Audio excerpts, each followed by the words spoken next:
Alors, bienvenue sur le petit atelier sur la course à pied, mais en fait, aujourd'hui, ce qui va être particulier, c'est qu'on ne parlera pas de la course à pied en tant que telle. On va parler de tout ce qui entoure la course à pied, tout ce qui englobe, qui va faire en sorte que tu vas avoir une pratique qui va être durable, qui va éviter que tu te blesses, que tu vas être plus performant, en parenthèse, si c'est ton objectif. Mais en bout de ligne, c'est pour moins te fatiguer et pour être encore plus, aimer encore plus avec chaque pas que tu vas faire. Donc, oui, la course à pied, on sait c'est quoi, mettre un pied devant l'autre, des petits impacts, tout ça. Mais tout d'abord, il faut t'assurer que ton corps est prêt à ça. Donc, quand je dis il faut que tu t'assures que ton corps est prêt à ça, c'est que si tu as toujours été une personne un peu plus sédentaire, qui a fait un peu moins d'exercice, peut-être que la course, c'est pas le premier sport que tu devrais aller chercher.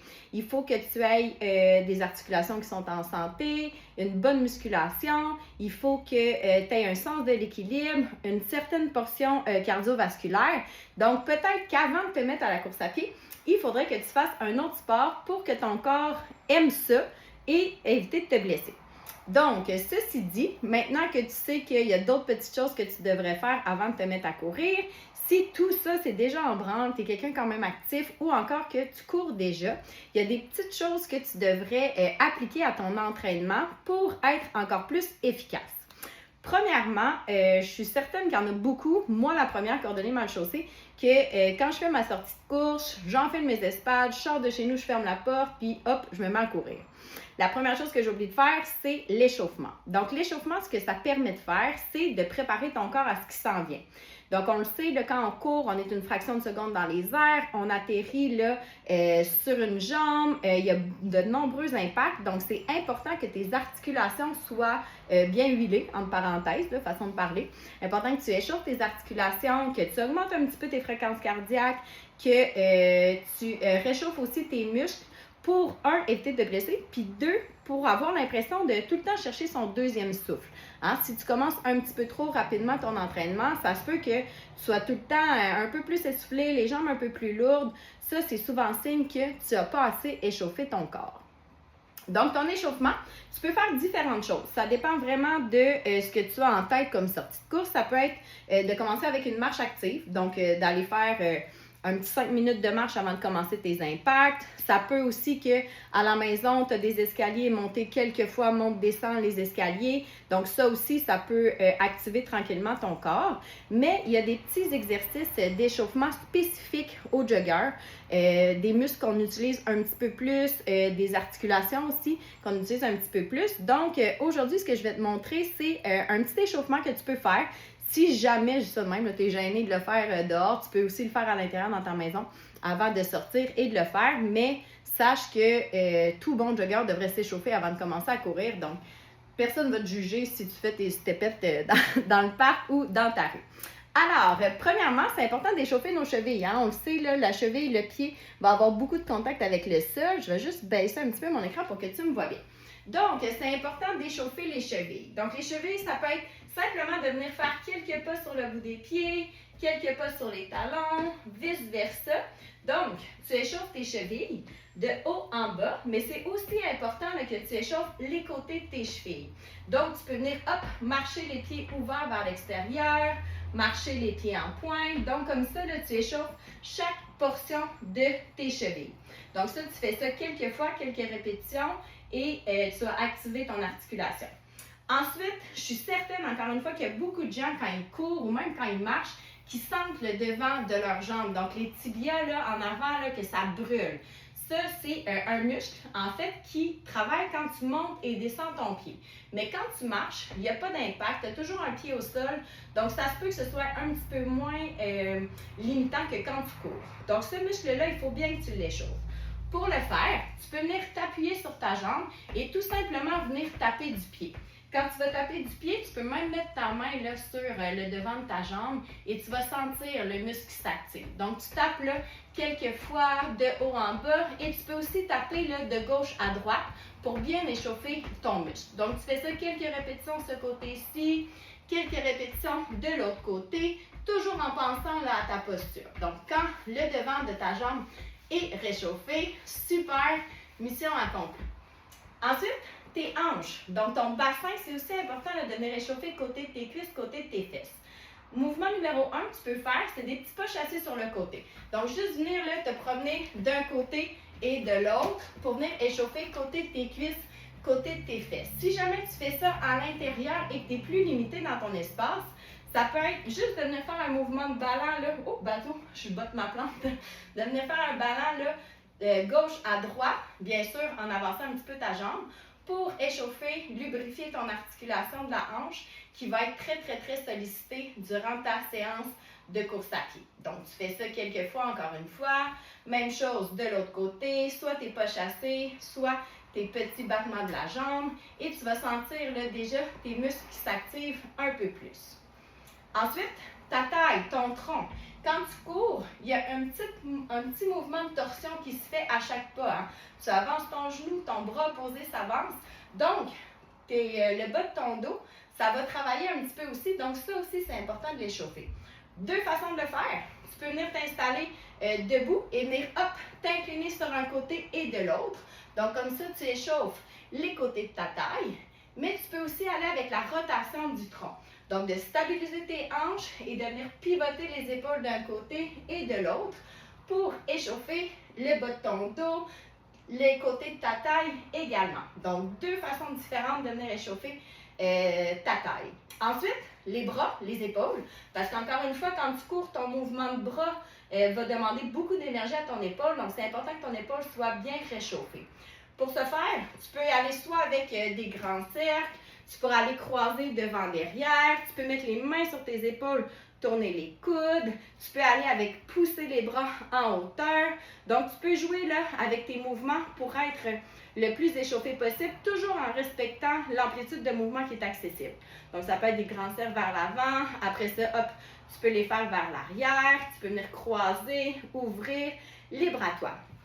Et si tu veux aussi, ce que tu peux faire, c'est jumeler les deux. Donc, tu pourrais jumeler là, tes pieds, marcher sur le bout des pieds, faire tes cercles vers l'avant, marcher sur tes talons, faire tes cercles vers l'arrière. Donc, comme ça, tu rentabilises un petit peu plus ton temps. Finalement, tu peux venir réchauffer un petit peu ton cou, donc à faire des nons avec la tête. Comme ça, tout ton corps va être bien huilé. Donc, c'est important de partir du bas, monter jusqu'en haut et vice-versa. À l'inverse, tu peux partir du haut et descendre jusqu'en bas. Donc ça va huiler tes articulations, ça va faire en sorte là, que tes articulations vont être en meilleure santé quand tu vas commencer à courir. Donc ça, c'est important de ne pas négliger cette petite portion-là qu'on oublie souvent.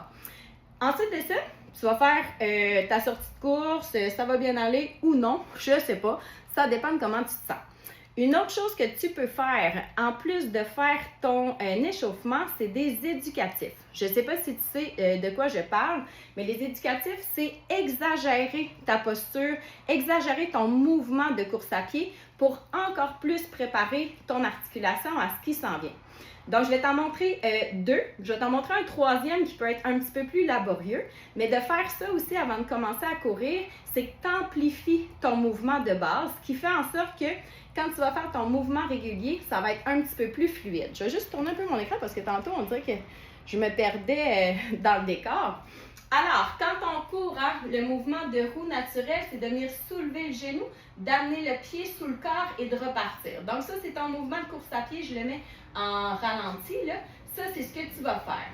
Donc, quand je parle d'éducatif, c'est d'exagérer les mouvements en les décortiquant. La première chose que tu vas faire, c'est de venir ta phase d'approche. Donc, la phase d'approche, c'est de soulever le genou et on va faire ça en alternance. Donc, tu viens, hop, soulever le genou au niveau de la hanche environ. Tu exagères ton premier mouvement.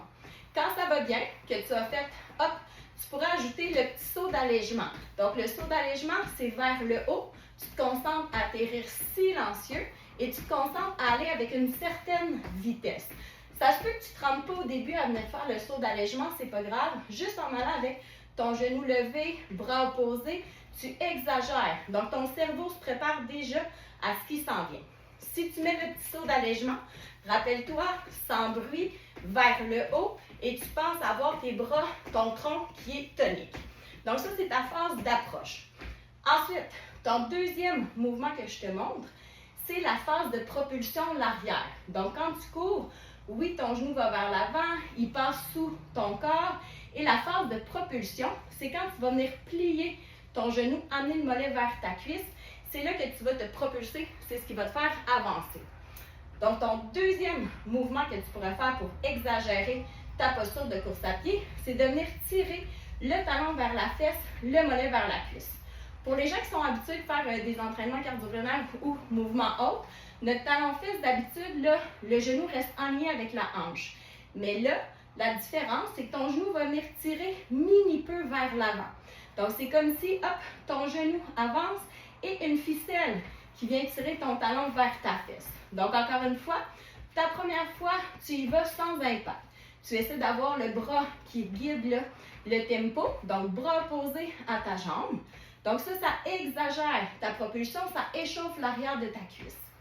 Si ça va bien, sans impact, là, tu peux encore une fois ajouter le saut d'allègement. Donc, tu tires le genou vers l'avant, tu tires le mollet vers ta cuisse et tu ajoutes des bras gauche-droite pour, encore une fois, préparer également le haut de ton corps. Donc, ça, c'est ton deuxième mouvement. Jusqu'à présent, pas trop compliqué. Premier, c'est le genou levé. Le deuxième, c'est le talon-fesse. Le troisième, c'est là qu'on complique un petit peu les choses que tu pourras peut-être te pratiquer là, dans ton sous-sol, en fermant les rideaux. C'est le mouvement qui est un petit peu plus exagéré. Donc, celui-là, c'est le mouvement total, c'est la griffe qu'on appelle. Donc, c'est de lever le genou, de venir, hop, apporter le pied sous ton centre de gravité et de venir tirer derrière. Donc, ça ressemble un petit peu là, à un cheval de course qui vient faire là, son mouvement de jambe. Donc, tu y vas en alternance. Hop. Quand ça va bien, essaie d'ajouter des bras à ça. Et si ça va toujours bien, c'est là que tu peux aller, hop, je me sens entendu dans mon pied, c'est là que tu peux aller avec, ben vous voyez, je ne l'ai même pas pantoute à midi, c'est là que tu peux aller avec ton petit saut d'allègement. Mais encore une fois, c'est là qu'il faut que tu pratiques parce que tu vois, moi je ne me suis pas pratiquée pantoute puis j'avais pas la cadence. Fait que tu peux commencer à le faire tout simplement sans impact, exagéré. Et si ça va bien, je t'invite à aller regarder des vidéos de gens plus professionnels que moi à faire la griffe. En faisant ces trois mouvements-là, après avoir fait ton échauffement, ton cerveau a déjà assimilé un petit peu ce qui s'en vient. Tes hanches ont préparé le coup, l'arrière de ta cuisse aussi. Donc là, c'est là que tu peux partir avec ton moment cardio, avec tes intervalles de course, avec ta longue sortie, peu importe ce que tu avais au programme.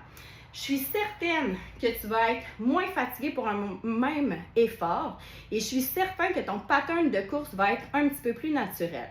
Donc, en faisant ça avant ta sortie de course, tu vas voir que des bénéfices. Ceci étant dit, après, je suis certaine encore une fois qu'il y en a qui sont comme moi, tu as fait ta sortie de course, ça a bien été, qu'est-ce que tu fais? Tu rentres dans la maison, tu fermes la porte, tu enlèves tes chaussures. C'est correct, c'est correct, tu as le droit. Sauf qu'encore une fois, il y a des petites choses que tu peux faire pour améliorer, un, ta posture et deux, améliorer ta masse musculaire spécifique au jogger. Quand tu cours, tu utilises là environ le 85% de ta masse musculaire. Donc, c'est important qu'elle soit prête, qu'elle soit forte pour, un, encore une fois, éviter les blessures, soutenir tes articulations, mais deux, faire en sorte que ton pattern de course va être plus efficace et que tu vas moins te fatiguer pour un même effort. Donc, après ta sortie de course, tu pourrais, puis pas besoin de faire très longtemps, là, tu pourrais te faire un petit 5 minutes de musculation pour, avoir un mini retour au calme, donc ralentir tes pulsations cardiaques, te concentrer sur ta musculation et ça va te donner plein de bénéfices encore une fois. Je vais te montrer 4 exercices un peu plus spécifiques à la course à pied qui vont être super efficaces pour toi. Le premier, c'est le squat, mais on va ajouter un bout d'orteil à la fin du mouvement. Donc, ton squat, tu t'installes les jambes largeur des hanches, tu vas venir pousser les fesses vers l'arrière comme si tu t'assoyais sur une chaise. Tu t'assures que tes genoux ne débordent pas tes orteils et tu t'assures aussi là, que tes genoux sont légèrement ouverts vers l'extérieur et non pas vers l'intérieur. Donc, tu descends ton squat. Tu maintiens 1-2 secondes en bas et quand tu remontes, tu vas venir monter sur le bout de tes orteils et encore une fois, ici, tu vas maintenir 1 ou 2 secondes, ta cheville bien droite. Donc, fais attention qu'elle n'ouvre pas. Tu pousses un petit peu plus dans ta grosse orteil et tu recommences. Descends, maintiens quelques secondes, monte, hop, bout des orteils, contracte les fesses, contracte les cuisses, garde ta cheville droite. Donc, tu peux faire quelques répétitions. Donc, tu pourras en faire 10. C'est facile à compter. Et ce que ça fait, ça muscle tes cuisses, ça muscle tes fesses et ça donne un petit boost à ta cheville. Donc, ça va te concentrer là, à venir travailler ton mollet. Ta cheville est restée dans l'angle. Donc, ça, ultra payant pour tes jambes que tu utilises beaucoup en course à pied. Mouvement numéro 2, je l'ai mentionné tantôt, on est une fraction de seconde dans les airs, on atterrit sur une jambe, donc c'est important d'avoir un bon équilibre et d'avoir des fessiers activés. Donc, ta course, quand tu pars, tu sais, l'impact atterrit vers le bas de ton corps. Plus tes fessiers vont être forts, moins il va y avoir de l'impact qui va descendre sur tes genoux et sur tes chevilles. Et souvent, les fesses, malheureusement, on ne les muscle pas bien dans notre quotidien. Donc, ce serait important de faire quelques exercices pour aller les chercher. Donc, ton mouvement, tu t'installes posture demi-squat, tu choisis l'amplitude de mouvement qui est disponible. Et là, tu vas venir faire des déplacements sur le côté en te concentrant à garder les yeux à la même hauteur. Tu peux faire 2 ou 3 déplacements. Tu remontes et tu vas venir faire 2 ou 3 battements de la jambe. Et tu repars de l'autre côté. Les yeux sensiblement à la même hauteur. Déplacement, les fesses basses. Tu te redresses, hop, 2 ou 3 battements de la jambe. Et tu repars comme ça. Si tes jambes sont plus fatiguées ou encore les déplacements latéraux ne fonctionnent pas, tu pourrais faire juste tes battements de la jambe. Quand tu fais tes battements de la jambe, tu tournes tes orteils vers l'intérieur et tu mets de l'intention sur le côté de tes fesses. Donc, hop, tu viens faire des déplacements plus ou moins bas, redresse, quelques battements et tu fais la même chose de l'autre côté. Donc, cet exercice-là, ça va travailler le côté de tes fesses. Mon troisième exercice, ça va être de l'équilibre. Donc, équilibre et ceinture abdominale. Tu peux t'installer proche d'un mur pour t'aider si tu en ressens le besoin, selon si tu as fait une grosse sortie ou pas. Tu peux t'installer les mains sur tes hanches, tu vas venir soulever ton genou. Et là, au fur et à mesure que tu vas t'incliner devant, tu vas venir tendre ta jambe derrière et tu vas maintenir la posture. Ton objectif, stabilité au niveau de ta jambe d'appui, gainage pour stabiliser les hanches et pour avoir le dos le plus droit possible. Plus tu t'inclines, plus c'est exigeant, mais attention de créer un effet longueur. Donc, si tu débutes, ça pourrait être d'aller avec un Y, c'est aussi beau. Et si de plus en plus ça va bien, je t'invite à aller chercher plus d'amplitude et même le défi ultime, d'aller tendre les bras devant et d'ajouter, hop, petite flexion sur ta jambe d'appui. Mais encore une fois, ça c'est le défi ultime. Quand tu fais ton mouvement, tes orteils, tes hanches, tes épaules sont orientées vers le sol. Ta jambe d'appui, tu ne la bloques pas et tout ton pied est en contact avec le sol. Donc, c'est important d'avoir la charge bien répartie et de ne pas tout crisper tes orteils. Bien entendu, tu maintiens le nombre de secondes que tu fais bien ton exercice. Si tu sens que le gainage relâche ou peu importe, je t'invite à prendre une petite pause et rembarquer. Et bien sûr, faire les deux côtés, question d'être bien équilibré. Ça, c'est mon mouvement numéro 3. Mon dernier mouvement, ça va être pour travailler les bras et la ceinture abdominale. Quand tu cours, c'est important d'avoir un petit gainage pour éviter d'avoir effet lourdeur, des petits problèmes au niveau du périnée, mais aussi qu'il y ait une bonne passation d'énergie. Donc, si j'ai des abdominaux qui sont activés, le mouvement de mes bras va créer le mouvement de mes jambes, je vais avoir une bonne passation d'énergie, je vais avoir une belle posture et je vais éviter d'avoir des tensions dans le bas du dos. Ça prend aussi des épaules qui sont fortes pour être en mesure justement de créer un momentum. Donc, mon dernier exercice, ça va être une planche frontale, mais pas une planche frontale régulière. Donc, je t'invite à t'installer soit au sol ou encore en plein incliné. Je vais te montrer la variante tout à l'heure. Donc, tu t'installes sur tes mains pour venir travailler tes épaules. Donc, en ayant les mains là, sous les épaules, petite flexion dans tes genoux, tu vas sentir ton épaule, ton triceps, ton biceps qui s'active. Tu peux partir sur les genoux, premier niveau, si tu veux. Et là, ce que tu vas faire, c'est de venir tirer, si tu es sur tes genoux, tirer ton genou vers ton coude sans que ton gainage parte. Et là, quand je parle de gainage, le périnée, c'est comme quand tu retiens un gaz, une envie d'uriner.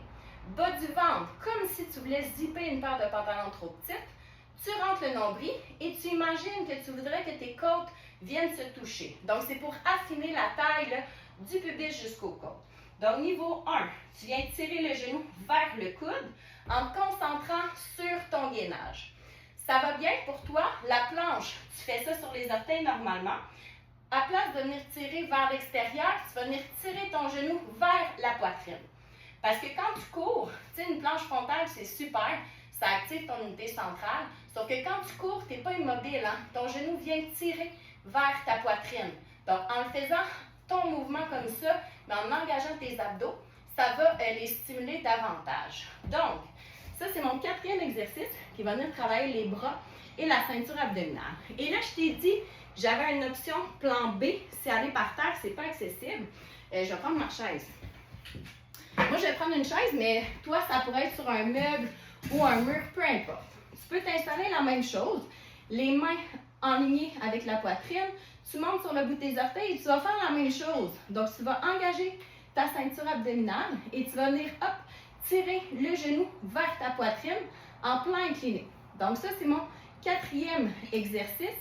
En faisant ces 4 exercices-là, tu vas venir renforcer les muscles les plus importants, les plus stimulés, qu'on travaille moins un petit peu au quotidien, qui va faire en sorte que ta posture de course, ton efficacité va être grandement augmentée.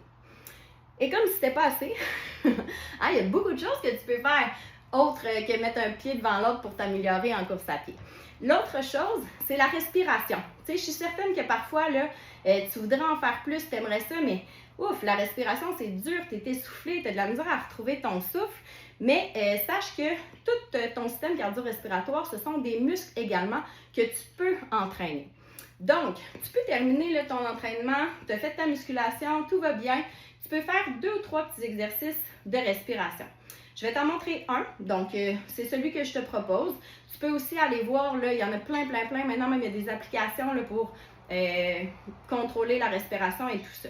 Mais moi, ce que je vais essayer de me concentrer, ce que j'aimerais que tu essaies de te concentrer, c'est sur l'expiration. Donc, parfois, oui, on essaie de retrouver notre souffle, mais on n'expire tellement pas assez notre air que nos poumons sont déjà à moitié remplis qu'on essaye d'aller chercher ça. Donc là, ce qu'on va faire, c'est on va venir inspirer. Donc, on inspire en 3 temps, 4 temps, selon. Et on va essayer là, de ralentir l'expiration et d'aller chercher au moins 1 ou 2 temps supplémentaires à notre inspire.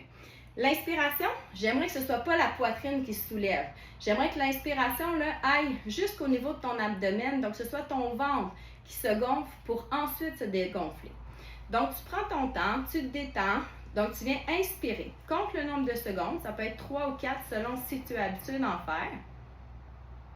Et là, tu vas expirer. Tu vas essayer d'allonger ton expiration. Donc, tu essaies d'aller expirer en 5-6 temps selon le nombre que tu avais fait. Le but, c'est de vider complètement tes poumons et hop, affiner ta taille. Encore une fois, tu inspires, gonfle ton ventre. Essaie d'ouvrir les côtes. Et viens expirer ton air tout doucement en allongeant le temps d'expiration. Tu peux faire ça quelques fois. Ce qui est important, c'est de sentir le ventre qui se gonfle, les côtes qui s'ouvrent et à l'inverse, sentir qu'on dégonfle, qu'on souffle complètement notre air et essaie de la souffler par la bouche comme si tu soufflais dans une paille. Puis bien sûr, tu ne veux pas faire plein de bulles dans ton verre, on s'entend. Et là, quand ça va bien, parce que des fois, on peut se sentir inconfortable. On peut quasiment se sentir qu'on hyperventile quand on fait ça. On est tellement habitué d'avoir une petite respiration. Quand tu fais ça et que ça va bien, ma prochaine étape, c'est quand tu as les poumons vides. Donc, à la fin de ton inspire, d'essayer de maintenir les poumons à vide pendant 2-3 temps avant d'inspirer. Donc, ça va comme ça. Tu inspires, ouvre les côtes, gonfle ton ventre et tu viens expirer doucement ton air par la bouche en essayant d'allonger ton temps d'expire. Quand tes poumons sont sous vide, maintiens 3-4 temps comme ça. Et là, tu reprends. Inspire, gonfle ton ventre. Expire plus lentement encore que ce que tu as inspiré. Et essaie de garder tes poumons à vide quelques secondes. Ça va t'aider parce que je suis convaincue que parfois tu es très essoufflé, mais que tu n'es pas si essoufflé que ça en tant que tel. C'est juste ta respiration là, qui n'est pas contrôlée. Donc, la prochaine fois que tu vas aller courir, que tu montes une petite côte ou peu importe que tu finis une accélération, essaie là, de ralentir ton expiration et demande-toi, est-ce que je suis vraiment si essoufflé que ça ou je pourrais ralentir un petit peu la cadence puis je suis convaincue que tu vas être en mesure là, de ralentir ta respiration juste en y pensant. Donc, le but, c'est d'expirer un petit peu plus que ce qu'on inspire pour être en mesure là, d'avoir de la bonne oxygène parce que si tes poumons sont déjà à moitié pleins, bien, il y a juste la moitié d'oxygène neuve qui va embarquer, donc ce qui va faire en sorte que tu vas être plus fatigué, tu vas chercher ton souffle, puis ça se peut que tu sois obligé de marcher. Donc, de faire un petit exercice de respiration, ça peut être 1 ou 2 minutes. Puis tu peux le faire aussi, pas juste après ta sortie de course, hein, ça peut être le soir que tu te pratiques à faire ça. C'est bon aussi pour la détente. Donc, ça peut être un petit truc comme ça. Finalement, un coup que tout ça est fait, ben t'as pas fini, mais t'achèves. Après ça, tu peux faire des exercices de mobilité.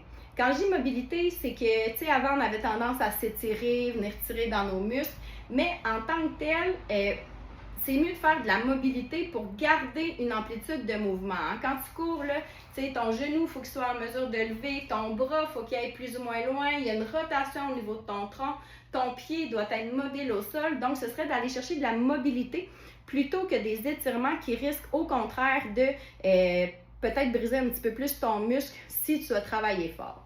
Donc, mobilité, tu peux les faire assis, tu peux les faire debout. On va commencer par mobilité au niveau de la cheville. Ça va être de faire des 8 avec ta cheville. Donc, des 8 de haut en bas, mais aussi le signe de l'infini. Donc, des 8 de l'autre côté.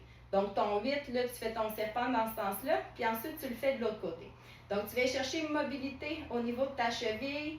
Tu la détends également de tous les impacts qu'elle a eus.